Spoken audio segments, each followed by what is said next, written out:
On this week's episode of Real Estate Success, the Whissel Way podcast, I talk with Kyle about real estate investing and how you can change from sending deals off to your real estate investors to actually being the real estate investor yourself. One of the things that Kyle says over and over, if you've been listening to the podcast, watching our snippets from our weekly meetings, or hearing him on stage, he always says finding money is easy. I really dig in and say, Kyle, how do we find that money? He gives us 5 ways to find money so that way you can be the investor, you can help your client, and you can make both your investors money and yourself more money. That's all today on the Whissel Way podcast. Kyle, one of the things you've been talking a lot about recently, both in our team meetings, also on stages, is talking about how to make more money, not only for you, but how do you turn a money-making opportunity into a better experience for your client as well. And so I want to talk a little bit about today about not sending your next flip to an investor and actually you becoming the investor or the flipper yourself. Yeah, this is a mistake I've seen for many, many years, and I made the same mistake a long time ago. I got in this industry during the short sale and foreclosure crisis back in 08, 09, 2010. And I got so many of these beat up properties, and every time I would just call my favorite investor and be like, here you go. I got another one for you. I got another one for you. And I thought it was the coolest thing because I was double ending these things on the first transaction, then I'd get to relist them, and I'd get a relist commission, and sometimes even complete. So that was called a trifecta. For those of you that are bet on horses, there's the trifecta, which is you pick horses first, second, and third place. Then there's the superfecta, where you get all 4. So that's double ending the initial purchase, then relisting it, double ending that a second time. So it's a superfecta. And you're like, man, I am like, a boss. I'm crushing. And even on like a superfecta, I'd make like 20 grand, right? Like, because that's not bad money. The banks didn't pay us a lot of money when we list their properties. So they were making a reduced commission there. And then of course the investor's not paying full commission on the relist. So, you're making 2 partial commissions, or reduced commissions, probably a better use of terms. And I thought it was the coolest thing until I realized I made 20 and they made 100. Yeah, that's where it stings a little more. Yeah, and so I got to a point, I said, screw this. I'm not going to send these to investors anymore. I'm going to be the investor. And so that's what we're going to hit on today. Very cool. Cool. Welcome to the Whissel Way podcast. My name is Kyle Whissel, your host with eXp Realty in San Diego. I'm Bryan, Director of Marketing here at Whissel Realty Group. The goal of the show is to give you the tools, techniques, and tactics to go out there and crush it in your business. The way that we like to do that is to answer questions that you have for us. So love it. If you have a question, you want it featured on a future episode of the show, go to thewhisselway.com. You can ask us questions on there, subscribe to the podcast and YouTube channel, join our private Facebook group and email newsletter where we share a lot of tips and tricks, and get dialed in with our video content creation course called the Media Mayor Mastermind, where we teach everything Bryan and I have learned over the last 8+ years of creating content together, all at thewhisselway.com. All right, let's jump in. Let's go. So how do you're now, instead of sending it to an investor, right? So first I want you to talk about why you don't want to send it to an investor. Talk about the loyalty that you may have to them, but they may not have back to you. I mean, yeah, the thing that I've learned over the years is that a lot of us realtors think that we have to have money to be an investor, to be a flipper, or to do any of this stuff. And that is completely incorrect. The money is actually the easiest thing to find. The properties or the deals, deals is probably a better choice of words. The deals is the hard part to find. I mean, especially depending on the market you're in. We're here in California. Like the amount of money here, you can work at McDonald's and make like $50,000 a year here, like flipping burgers. It's insane. I wonder if they're hiring. Let me check that out. Maybe no, In-N-Out, not McDonald's. You got to go to In-N-Out for that. But it's insane, like the amount of money that there is, and then the families that have built wealth and the inheritances, and then, even people who've just bought like a condo, right? Like I bought a bunch of condos 2012, 10 years ago. And I bought condos that have like 4x'd in value. I bought these things for like 100 grand, and now they're worth like 400 grand. So there's even people who bought a condo 10 years ago, and now they're sitting on hundreds of thousands of dollars of equity. And those people, they bought a $100,000 condo 10 years ago, like they could have been flipping burgers at McDonald's and bought that condo. And and now they got hundreds of thousands of dollars of equity. So there's so much money out there, and it's easy to find. And you got to think now, this is a unique market today with what's happened with interest rates. You could actually put your money in the bank and earn 5% today, which is completely abnormal. Prior to all this nonsense that's going on right now, if you could get like 1% or 2%, that was a really good return. Right now, 5%. So the people that are very safe and secure, sure, they'll put the money in at 5%. But what if they could get 10%? What if they could get 15, 20%? Like, there's a ton of people. You call me, and if I could get an easy 20%, like, I'm probably interested. So what do I want, 5% or 20? I don't know. They can't What call do you you. want? They'll have to hit you up on Instagram. What do you want, Bryan? Do you want 5% return on your money or 20?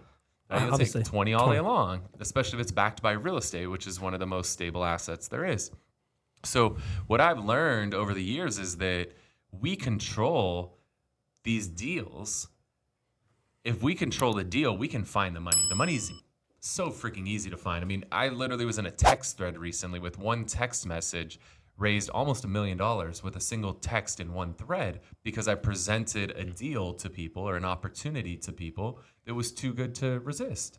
And people were like, wait, I have my money in the bank at 5% and I can put it with you and get 15%, and I trust you and have confidence with you and you'll guarantee this money. Like, I'll do that all day because it's 3 times the return. Of course, especially with guarantee. Let's go. It's easy to find the money. So we far too often, we sell ourselves short and think like, well, I don't have the money, I can't do this, which is why we call an investor, because we're like, oh, I got to call somebody with money. Like, you do, but you don't have to call and give them the deal. Just call and get their money. So let's talk about finding the deals. Yeah. How do you find a deal? find them all the time. Like, we have this unfair advantage in real estate to where we can effectively, not by FCC regulations, but like we can effectively insider trade. Like an insider trade is having inside information that the public doesn't have. Like, do you have that as a real estate agent? All the freaking time. You have insider information every time you go on a listing appointment. That's insider information that you have. You know that person wants to sell that property and the public doesn't. Therefore, by loose definition, that is an insider trade opportunity that you could then purchase that property privately inside without it ever going public. So you have access to these insider deals all the time. You're just not thinking about it that way.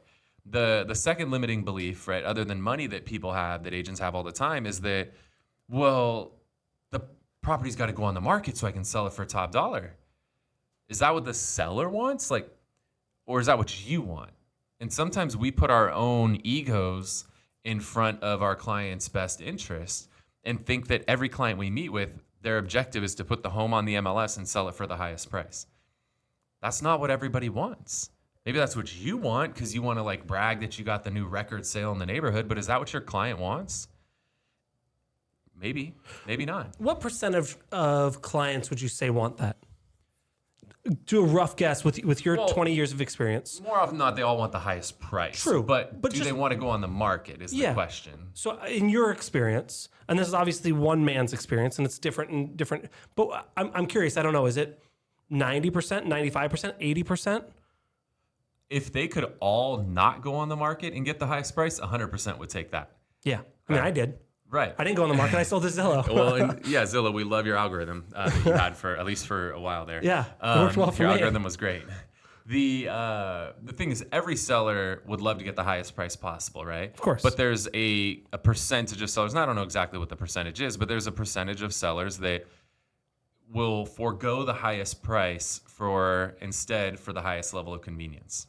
And we've talked about CarMax right now. So we've used this analogy before. Like, I had a vehicle to sell recently.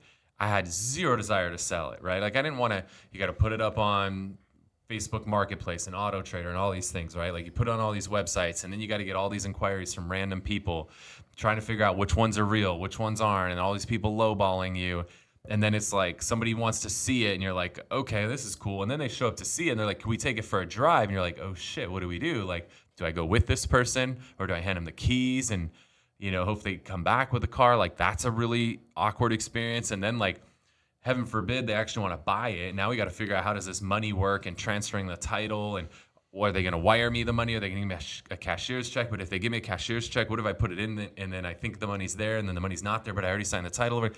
That's a terrifying experience. So there's a lot of people, CarMax knows that. And CarMax serves a place in the market for people who are willing to sacrifice a little bit of price in exchange for convenience.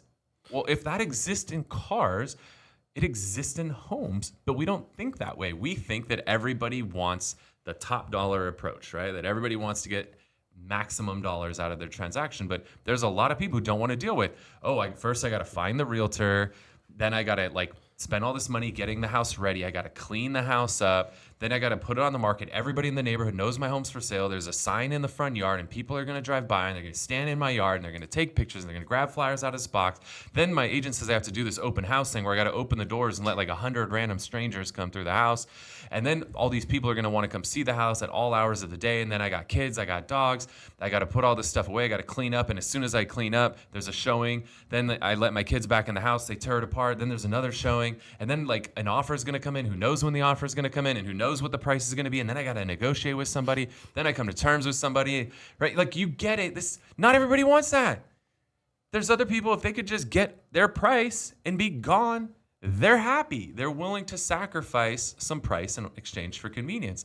But in our head, when we go and we meet with a seller and the seller's like, well, I don't want to go on the MLS. We're like, but are you stupid? How am I going to get you the highest price if we don't go on the MLS? Maybe the highest price isn't what's motivating to them. Maybe convenience is motivating to them. And so first and foremost, just understand your job is to help your client accomplish their goal. If their goal is just, hey, I just want this thing sold. If I can have this thing sold by the end of the month, I'm happy. And you get them whatever that maximum, attainable dollars. We talk about this, total attainable dollars. And you help them get as much as they can out of it while getting out by the end of the month. You did your job. Congratulations. Maybe you didn't have the record high sale price for the neighborhood, but you did your client exactly what they wanted in that situation. And we've talked about different scenarios where this might come into play. It could be, right, you talked about families with young kids, divorce situations. They might not want to go on the market, hoarder situations, or maybe the home's been beat up. My situation was I needed to get my house sold so I could buy my next house. And so the total dollar, $5,000 wasn't going to do me a much difference. $10,000 wasn't going to do me much difference when this was the one house we wanted. Are there any other scenarios that you've run into that you see this happen more often than maybe an inherited property? There's inherited properties where they just want it gone. Just give me my money and move on. If I can get this number, I'm happy. There's military happen. There's all the D's, right? Death, divorce, disease, disaster, default, diapers, diplomas, deployment. There's all that You've stuff. added a few more in there, Yeah, huh? well, up to 10 now. Wow. Yeah, we've added. It's not 5. I'm pretty sure it's 10 D's. I was going to say, I haven't heard a few of those. Yeah, diamonds. Yeah, there's a lot of them. So that people just have life circumstances that come up too. There's people where their parent, gets diagnosed with some sort of condition that requires memory care, and that shit's expensive. The only way you're gonna pay for it is to sell the house sometimes. So you need to get it sold to get mom or dad into memory care. There's so many situations where people just need a quick sale, and they're okay leaving a little money on the table for that convenience, just like they are when people go to CarMax. And I don't know if you know this, but CarMax is the #1 used car dealership in the country. So I want to spend the rest of today on, because you always say this and I don't know the answer. You say money's the easy thing to find. Mm-hmm. And you said, I sent a text and I got $1 million. I don't know how to do that. And you're always like, it's easy to find the deal, you'll get the money. And I'm like, but how? Do I just text randos and be like, can I get $1 million, please? Well, you know what you're not going to get any more text on is that fucking ERC tax credit. Have you noticed you don't get any of those texts? I was getting 2 or 3 of those texts every day. They all stopped. Oh, well. Because that credit stopped. Also, my text messages stopped because there's regulations and all sorts of stuff. So there's fun situations. You're probably getting a lot less text messages, which good for most, but my text messages won't send. Anyways, how do you make the money? How do you find the money? For sure. So the best advice is get involved in all of the real estate networking groups in your area. They call them REIs, real estate investment clubs. There's tons of them in your area. I promise you. If you just type into Google, just go in real estate investment clubs and then the name of your city. I promise you there's already something that exists. In the unlikely event, and go on like meetup.com too. In the unlikely event that you can't find a club. So I would be looking in Google. I would look on Facebook in the group section. I would look on Meetup. Those would probably be my first 3 places that I would look. Maybe Eventbrite? You could look in Eventbrite. Those are typically going to be somebody hosting that wants to like sell you some shit. You could. I mean, I'm not saying no, but that would be in like my second tier of where I would search. But I would say those would be my 3 primary is Google, Facebook, Meetup. And just look for investment clubs in your area. And if in the unlikely event one doesn't exist, guess what? You just found a blue ocean and you get to start one. Because everybody wants to be a freaking real estate investor. Especially the younger generation right now. I mean, I was investing in currency trading and shit when I was in high school. Like now that's like normal to do. Were you trading. Investing or stealing? Well, I was stealing and investing. Okay. I did both. I liked money as a kid. Yeah. I probably shouldn't have brought that up. Hopefully. It's fine. Whatever. It's fine. I went to jail. It's all good. I just kept stealing until I got caught and I went to jail. Yeah, that's fine. All right. It's all good. I don't hide it from it. And you haven't done that anymore. I don't hide from it. That's fine. It's my past 20 plus years ago. Okay, so go to real estate investment or investment clubs.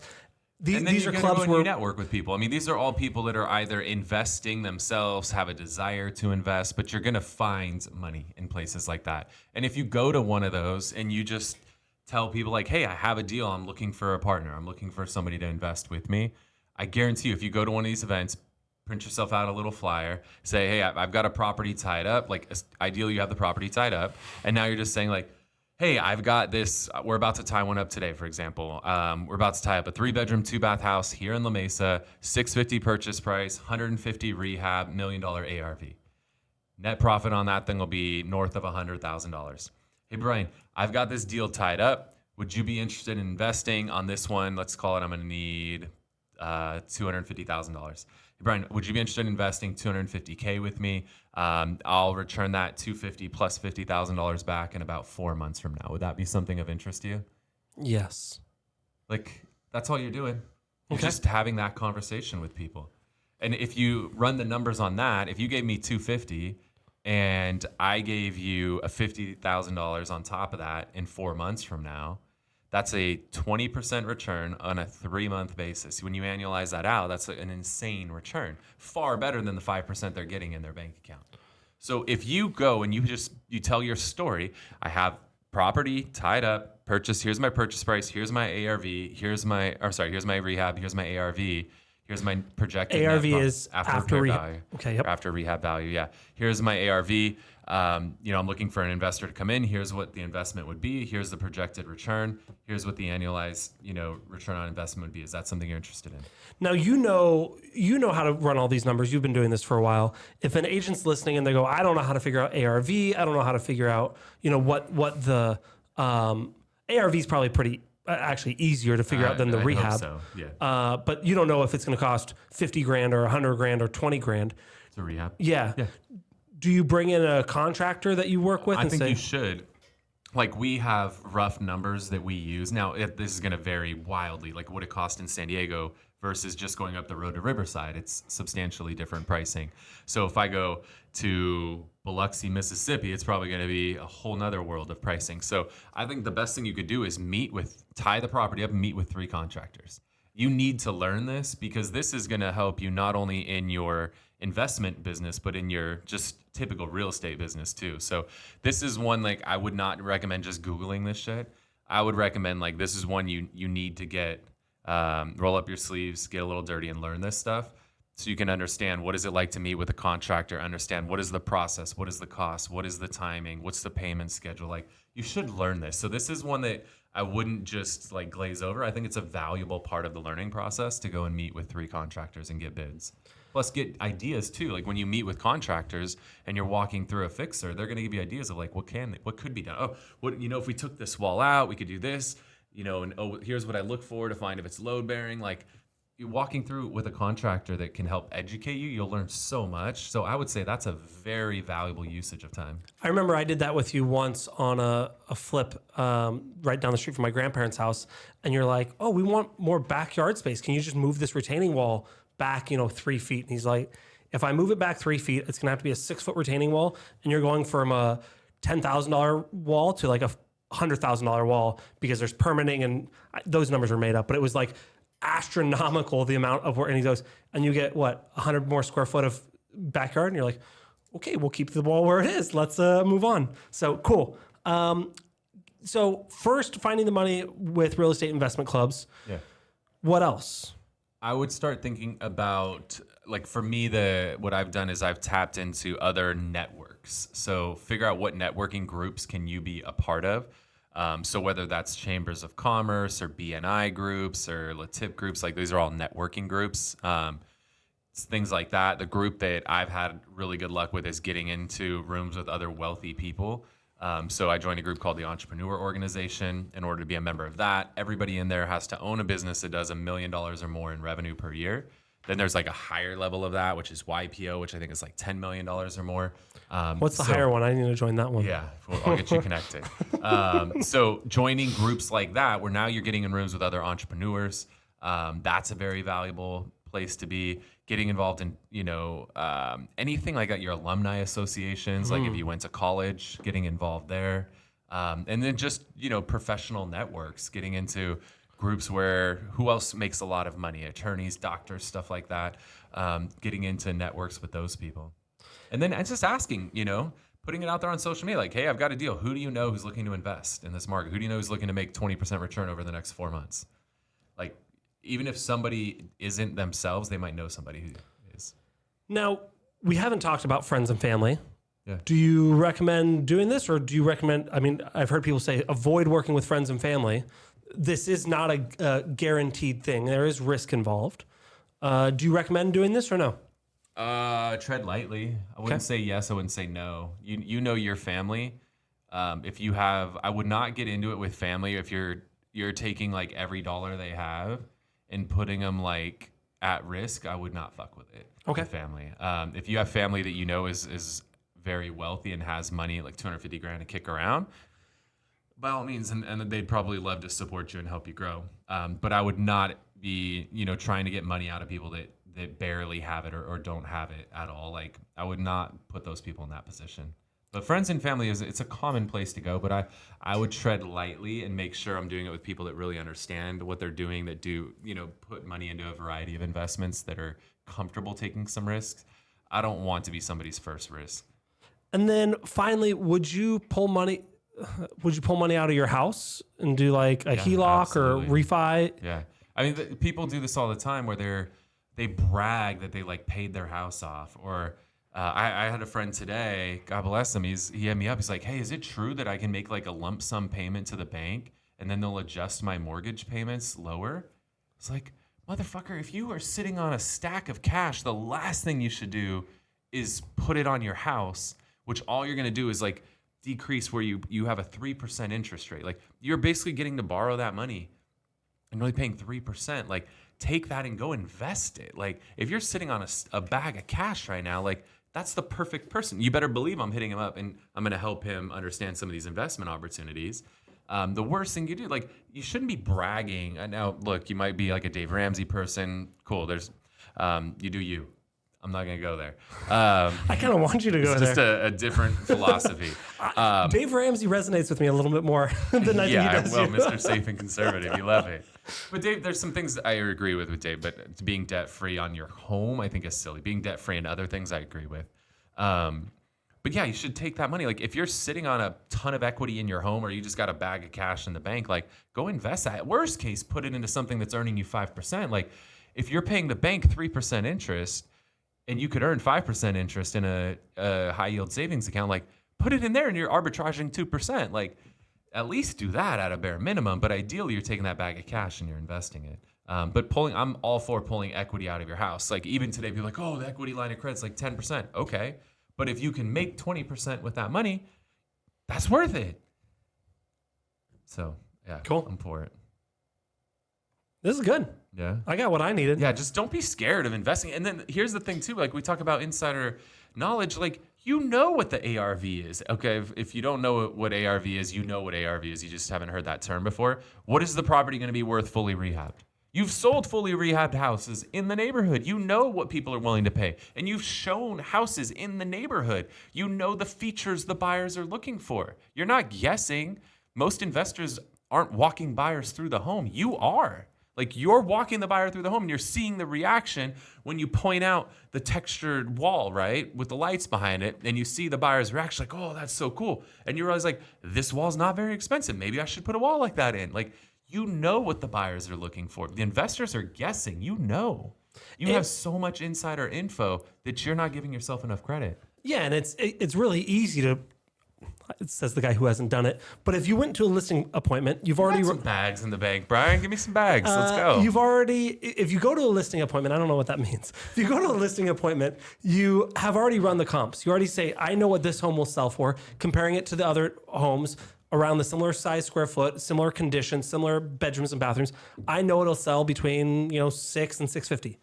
Well, do that same thing, but and compare it to the same group of homes, but instead of the condition being, last updated in the 80s, last updated this year, compare that and you go, oh, very easily you can say, okay, instead of 650, it's going to be, 850 to 900. There's your ARV. Yep. And as long as, if it's from 600 to 900, as long as your rehab cost isn't 300 grand, there's money to be had there.